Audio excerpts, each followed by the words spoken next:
Everyone, welcome back to another episode of TrendsTalk. Again, I'm Michael Feuz, filling in for Taylor St. Germain just the next few weeks.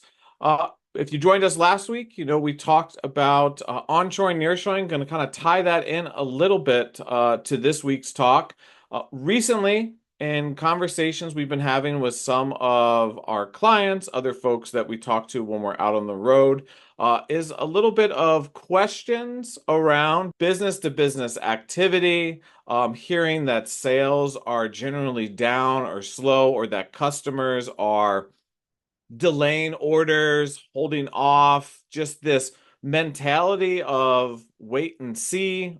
There's a little bit of pessimism as we're kind of closing out the end of this year. So really, I want to talk about our expectations here at ITR for business to business activity as we finish out 2024 and what we expect in 2025. Is this rise? How quickly will the rise come back? What to expect in the first half versus the second half. So when we're looking at business to business activity or capital expenditures, CapEx, the series I really like to focus on is non-defense capital goods new orders, excluding aircraft, so in parentheses, so a little bit of a mouthful, but that's the best measure of what's going on in that B2B activity. If we look at non-defense capital goods new orders right now, this is data through July.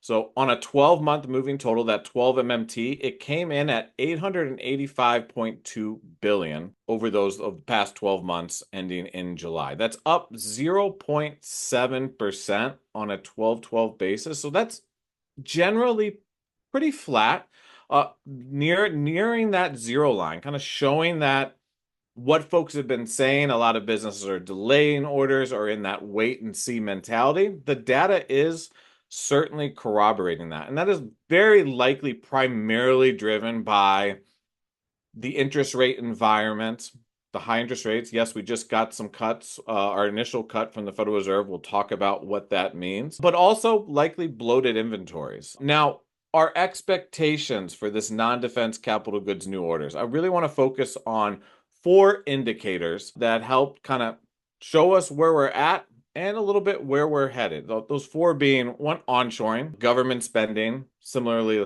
a little bit touched on that last week, and then domestic non-financial corporate profits, and then fourth, domestic corporate cash holdings. So the first two, briefly touching on onshoring and government spending, are both likely contributing to some upside pressure or helping keep this series a little positive. We're getting that onshoring. If you didn't listen to last week, I certainly encourage you to go back and listen to it, but onshoring is providing a little bit of a boost amid the slowdown, and government spending similarly, focusing on a lot of that high-tech industrial production, helping pull aggregate demand up a little bit, providing a little near-term boost. If we look at those other two series indicators, the non-financial domestic corporate profits and the domestic corporate cash holdings. The corporate profits on a 3/12 basis is slightly up, about 6.4%. It leads business to business spending by about 9 months. So typically, when you see profits rise, business spending will pick up, investment will pick up. When it starts to slow, similarly, eventually you see that slowdown. So that recent rise there is showing us that profitability is up, it's rising. So companies are profitable. Similarly with corporate cash holdings, it's remaining at a very healthy level, well above pre-pandemic levels. So what does this mean? It means that businesses are profitable. They have healthy amounts of cash to invest. So interest rates, not necessarily. This is a way, if you have cash, you don't have to leverage financing amid a high interest rate environment. So if I'm a sales leader going to my sales reps who maybe are feeling a little down, if sales are being a little slow, if our customers are delaying orders, I'm using this as an encouragement. We know our customers are profitable. We know they have cash on hand.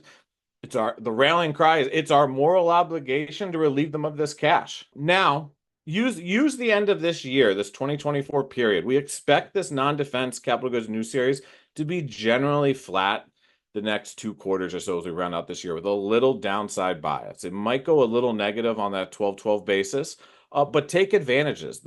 If you win that $1 million of new business in the next, as we round out this year, that can organically grow into 2-3 million for the sake of example in a higher growth environment, which we expect in 2025. Now, looking at our forecast for non-defense capital goods new orders, excluding aircraft, we do expect cyclical rise and growth in 2025. But keep in mind, we anticipate some growth, cyclical rise generally on that 12-12 basis, but slower growth. That's kind of recovery, more recovery-ish, slower growth in that first half of next year, and then higher rates of growth as we move into the back half of the year. So just keep that in mind as you plan and strategize. Probably still a little bit slower in that first half, but be getting ready for that demand to start to return. Evaluate your capacity needs, your labor constraints. Do we need to make key hires? What training should we be doing right now? I want to pivot briefly. We got our initial interest rate cut last week from the Federal Reserve.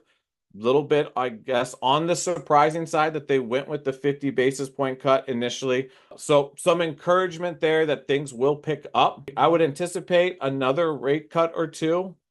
ITR was looking and still expecting somewhere between 25 and 100 basis points with that 50 basis point cut. That 100 total basis point seems more likely. Overall, no, I wouldn't expect that immediate jump back into spending. We still have a high interest rate environment, but this is getting the ball rolling. The Federal Reserve, slowing down or pulling back on that contractionary monetary policy. But most organizations, I would anticipate, still a little bit of that wait and see mentality, but good news and a good start of what we anticipate coming in 2025. Now, next year, as I've encouraged you to prepare for it, we're expecting higher rates of growth. We have a tight labor market that's keeping upward pressure on wages. We're getting that disinflation as we're looking at CPI is down to about 2.8%, and we're getting those interest rate cuts. So higher growth, a more confidence in businesses and consumers with general disinflation into the middle of next year expected, and lower interest rates is going to help create and fuel an environment of growth with more confidence. This will help continue to drive demand, drive those new orders, and really informs that expectation for those higher rates of growth next year. So it's important to, while we're near that business cycle low right now in that B2B activity, to take advantage of this environment, try to capture new business and market share now that will grow organically and at higher rates in a healthier environment next year, and use the slowdown to prepare and set yourselves up for that healthier environment to come in 2025. So I'll leave it there for now. Again, I'm Michael Feuz, economist and speaker here at ITR. Looking forward to continuing to join you over the next several weeks. Talk to you soon.